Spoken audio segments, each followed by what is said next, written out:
Thanks for watching ya teman-teman. Jangan lupa like, comment, and subscribe-nya ya.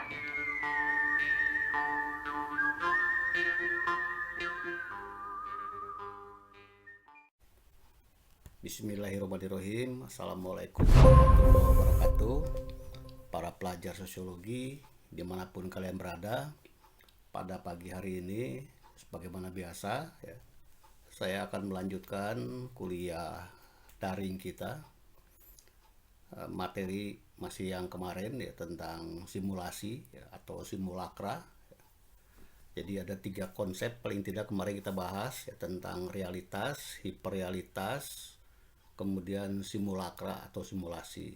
Tambah lagi satu konsep lain ya, yaitu tentang penanda dan petanda. Jadi konsep-konsep ini di dalam teori Budria ya, itu penting sekali kalian pahami, kalian catat, dan kalian ulang-ulang kembali ya bahasan kuliah kita melalui channel YouTube ya. Kalian bisa download, kemudian bisa diulang-ulang supaya mudah memahami materi yang kita pelajari.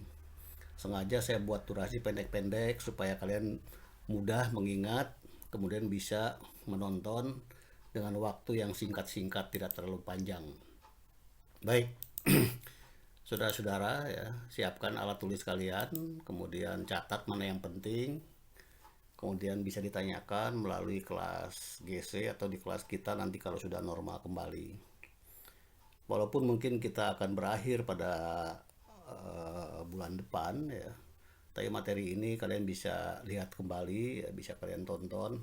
Siapa tahu mungkin sekarang tidak butuh ya, tapi suatu ketika kalian akan menulis tugas akhir, apakah di tingkat sarjana ataupun pasca sarjana, kalian bisa dimanfaatkan lagi materi-materi kuliah kita.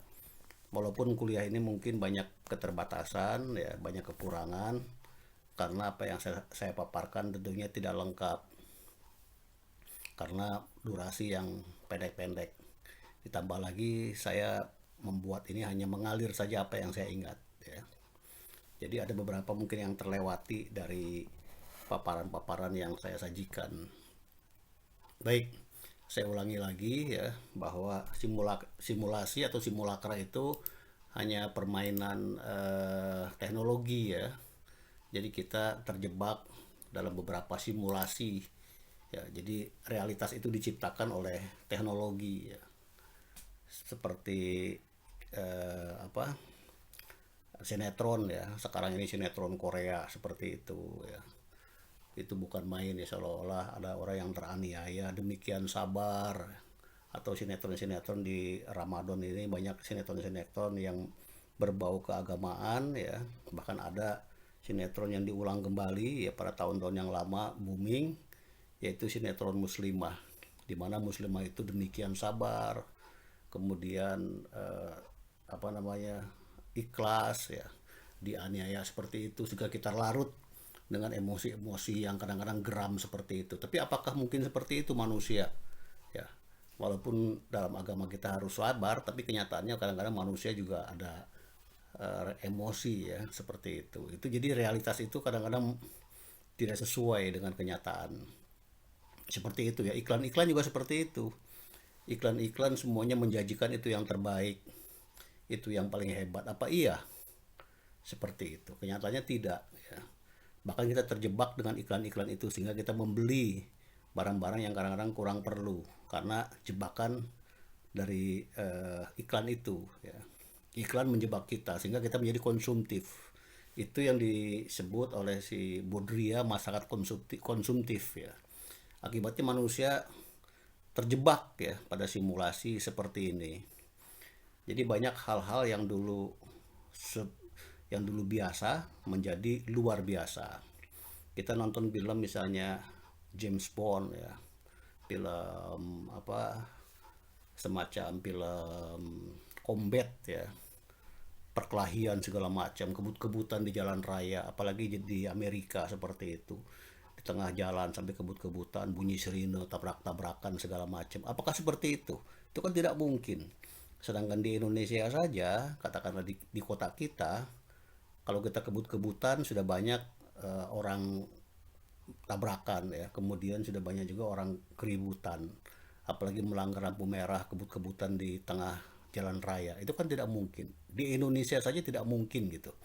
Apalagi di negara yang dikenal sebagai tertib berlalu lintas. Mereka kebut-kebutan tengah jalan ya, tabrak-tabrakan mobil, dan kita terhibur seperti itu ya.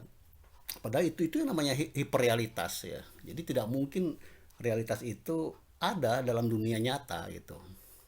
Nah seperti itu. Jadi hal-hal yang dulu eh, kita anggap biasa, kemudian kita menjadi sesuatu yang luar biasa.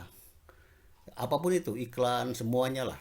Termasuk misalnya kendaraan-kendaraan ya. Semua kendaraan menjanjikan hebat luar biasa. Bahkan dibuat klub-klub seperti itu atau fun-fun club ya.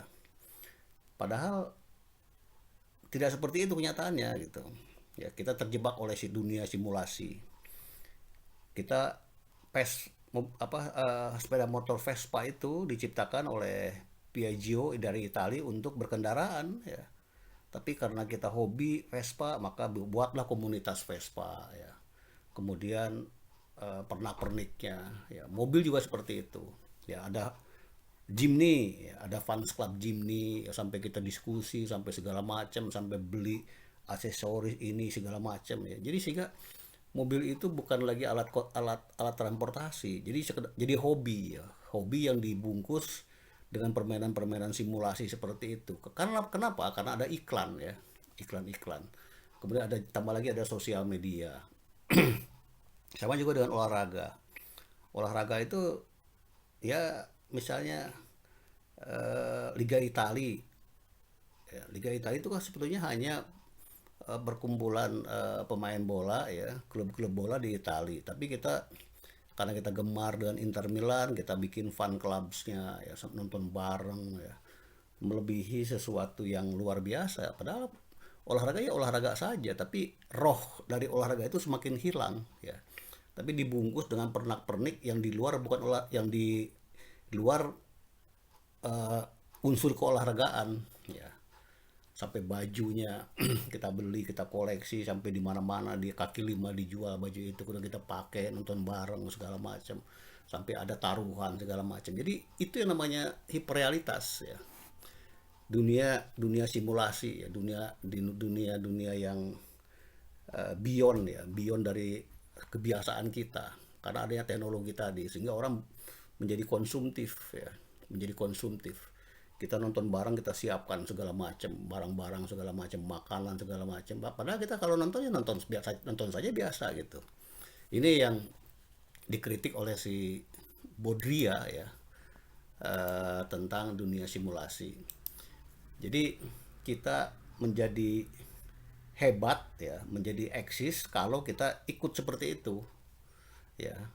Banyak duit tapi hanya di bank disimpan, orang nggak eksis gitu.